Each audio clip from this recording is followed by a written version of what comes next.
Hello friends, welcome to our channel Abrol Shivani.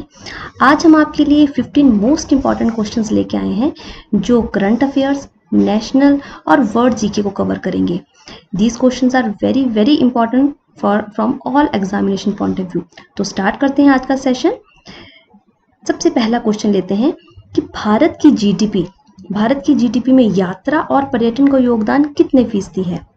तो भारत की GDP में यात्रा और पर्यटन का जो योगदान है वो है 6.8%। ठीक है जी, 6.8% जो है वो भारत की जीडीपी में पर्यटन और यात्रा का योगदान है।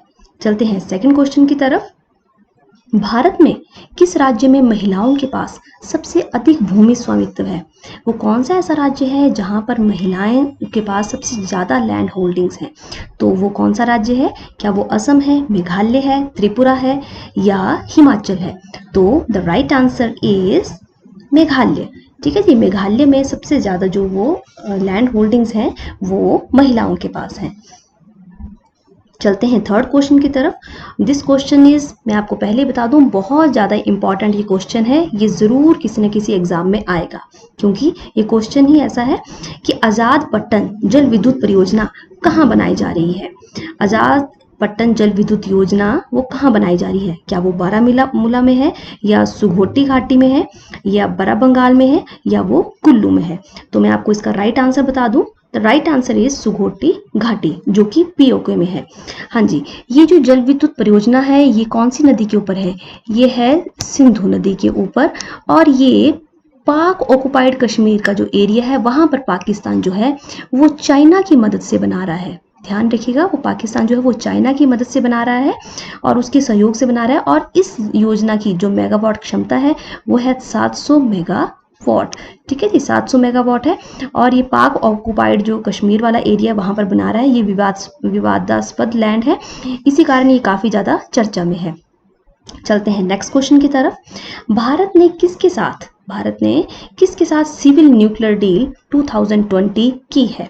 तो भारत ने हाल ही में ये डील की है और किसके साथ की है? क्या वो इजराइल है या ईरान है या रशिया है या यूरोपियन यूनियन है? तो the right answer is European union के साथ ही उसने अभी हाल ही में कुछ ही टाइम पहले सिविल न्यूक्लियर डील 2020 की है। चलते हैं नेक्स्ट क्वेश्चन की तरफ। भारत का सबसे अधिक पवन ऊर्जा बनाने वाला राज्य कौन सा है? तो सबसे ज्यादा पवन ऊर्जा बनाने वाला राज्य क्या वो यूपी है, मध्य प्रदेश है, केरल है या तमिलनाडु है? तो the right answer is Madhya Pradesh में सबसे ज्यादा पवन ऊर्जा जो है वो तैयार की जाती है। चलते हैं नेक्स्ट क्वेश्चन की तरफ। ये भी बहुत ज्यादा इंपॉर्टेंट है। भारत का मातृत्व मृत्यु दर कितना है?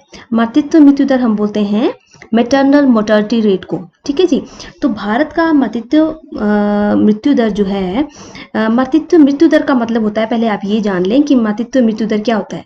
तो मातृत्व मृत्यु दर होता है कि 1 लाख बच्चे पैदा होने पर कितनी महिलाओं की मृत्यु होती है। ध्यान से सुनिएगा, या आपको ये भी पूछा जा सकता है कि मातृत्व मृत्यु दर होता क्या है। ठीक है जी, फीमेल मोर्टेलिटी रेट क्या होता है, मैटरनल मोर्टेलिटी रेट क्या होता है कि 1 लाख बच्चे पैदा होने पर जितनी महिलाओं की मृत्यु होगी उसे हम बोलेंगे मातृत्व मृत्यु दर। तो इससे रिलेटेड एक और क्वेश्चन भी मैं आपको साथ साथ बता दूं कि 2016 में ये क्यों ज्यादा चर्चा में रहा कि 2016 में जो थी भारत की मातृत्व मृत्यु दर थी वो थी 130। 2017-18 तक ये पहुंच गई, हमारी कम होती गई और 122 पहुंच गई। और अब जो प्रेजेंट है वो भारत की मातृत्व मृत्यु दर जो है वो पहुंच गई है 113। ठीक है जी, तो ये डे बाय डे जो है वो ईयर बाय ईयर ये कम होती जा रही है, जो एक बहुत अच्छा साइन है। चलते हैं नेक्स्ट क्वेश्चन की तरफ। This question is also very very important और ये बहुत ज्यादा टाइम से चर्चा में भी रहा है कि राफेल एयरक्राफ्ट, हाँ जी, राफेल एयरक्राफ्ट किस जनरेशन का? ये जरूर आएगा आपको क्वेश्चन। राफेल एयरक्राफ्ट कौन सी जनरेशन का है? क्या वो 3rd जनरेशन का है या 4th जनरेशन का है या 4.5 जनरेशन का है या वो 5th जनरेशन का है? तो राफेल जो एयरक्राफ्ट है वो 4.5 जनरेशन का जो है वो एयरक्राफ्ट है। ठीक है जी, तो जो राफेल की डील हुई है, राफेल क्या है? बेसिकली लड़ाकू विमान है जो भारत और फ्रांस के बीच में डील हुई है और भारत ने फ्रांस से लिए हैं। ठीक है जी, ये डील वैसे तो स्टार्ट हुई थी 2007 में, लेकिन तब ये सक्सेसफुल नहीं हो पाई और अब भारत की ये डील जो सक्सेसफुल हुई है और भारत ने फ्रांस से ये विमान लिए हैं। चलते हैं नेक्स्ट क्वेश्चन की तरफ। भारत द्वारा किस वर्ष तक निजी ट्रेनों को चलाने की घोषणा की गई है? कब तक जो ट्रेनों का जो है वो प्राइवेटाइजेशन हो जाएगा? तो क्या वो 2021 है, 22 है, 23 है या 24 है? तो द राइट आंसर इज 2023। 2023 तक जो है ट्रेनों का जो है वो निजीकरण हो जाएगा। चलते हैं नेक्स्ट क्वेश्चन की तरफ। हाँ जी, कोरोना से रिलेटेड क्वेश्चन है ये। कोरोना कवच पॉलिसी की बीमा कवर की अधिकतम राशि कितनी है? हाँ जी, जो हम बीमा करवाते हैं कोरोना के बीच में, तो उसकी जो बीमा करवा रहे हैं उसकी अधिकतम राशि कितनी है? तो उसकी अधिकतम राशि है 5 लाख। ठीक है जी। चलते हैं नेक्स्ट क्वेश्चन की तरफ। 10वां क्वेश्चन है हमारा, उपभोक्ता संरक्षण अधिनियम। हाँ जी, उपभोक्ता संरक्षण अधिनियम 2019 कब लागू किया गया था? ये बहुत ज्यादा करंट में आने वाला क्वेश्चन है। तो ये कब लागू हुआ था? तो ये लागू हुआ था 20 जुलाई को। ठीक है जी। द नेक्स्ट क्वेश्चन की चलते हैं। हाँ जी, वेरी इंपॉर्टेंट क्वेश्चन, ध्रुवास्त्र क्या है? हाँ जी, ध्रुवास्त्र क्या है? क्या वो एंटी टैंक गाइडेड मिसाइल है, या वो रेडार है, या वो लॉन्ग रेंज मिसाइल है, या वो एयर टू लैंड मिसाइल है? तो ध्रुवास्त्र जो है वो क्या है? वो एंटी टैंक गाइडेड मिसाइल है। ठीक है जी। तो एंटी टैंक गाइडेड मिसाइल है ये। भारत ने डीआरडीओ के द्वारा तैयार किया गया एंटी टैंक गाइडेड मिसाइल का जो है वो सफल परीक्षण किया था। ठीक है जी। तो वो है ये। तो डीआरडीओ का भी आपसे फुल फॉर्म पूछी जा सकती है कि डीआरडीओ की फुल फॉर्म क्या है? तो डीआरडीओ की फुल फॉर्म होती है डिफेंस रिसर्च